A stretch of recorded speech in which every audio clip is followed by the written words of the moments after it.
Episode 3 is called Free Will. We titled it Free Will because in this episode, all the characters have made choices and they're free to make these choices. That's what comes with free will, is you have consequences. And in bringing up the Beardsleys, these are the people that don't have free will. You have indentured servants, and you have a wife who can't go anywhere. She's enslaved by her husband.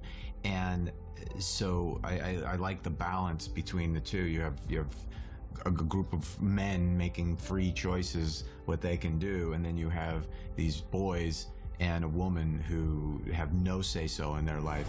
There's something very strange about this place, Jamie.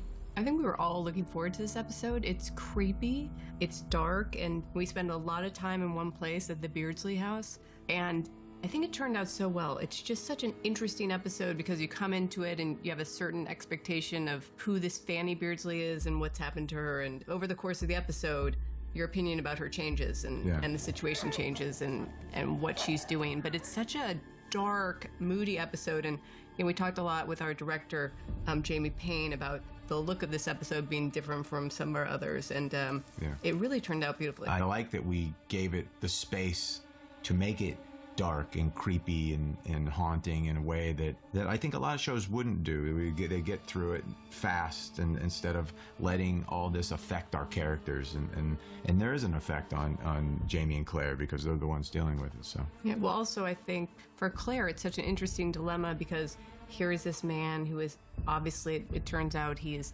abused his wife, but she has to treat him, and it's like, at what point as a doctor do you your Hippocratic Oath has to kick in, obviously, but, it's very hard for them. And what do they do with this man? As a doctor, I can't walk away, but I'm not sure you owe him anything.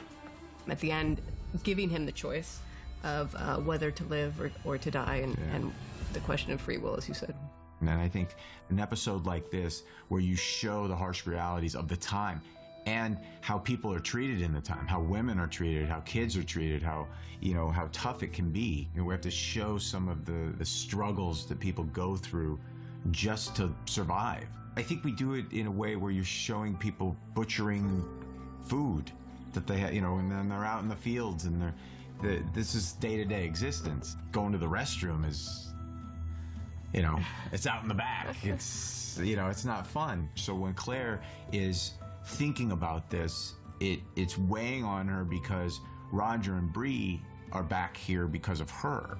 I want Brianna and Roger to go back to their own time. What a dilemma. You want your family around you, you want your daughter around you, you want your grandson, to watch your grandson grow up and hopefully more kids, but she knows it's better and safer to go back. What kind of world is this to bring a baby into? The only world. No, it isn't. At the very end, people will notice that we had passenger pigeons leaving the trees, and they come over and they darken the sky.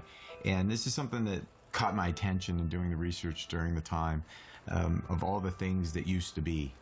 There are billions and billions of passenger pigeons that used to be in the United States, and now there isn't even a single one. And so, of course, through the course of the season, we'll show some things that used to be that are obviously our great visual effects team has created for us, because we didn't have a live passenger pigeon, so we just created a billion visual effects ones.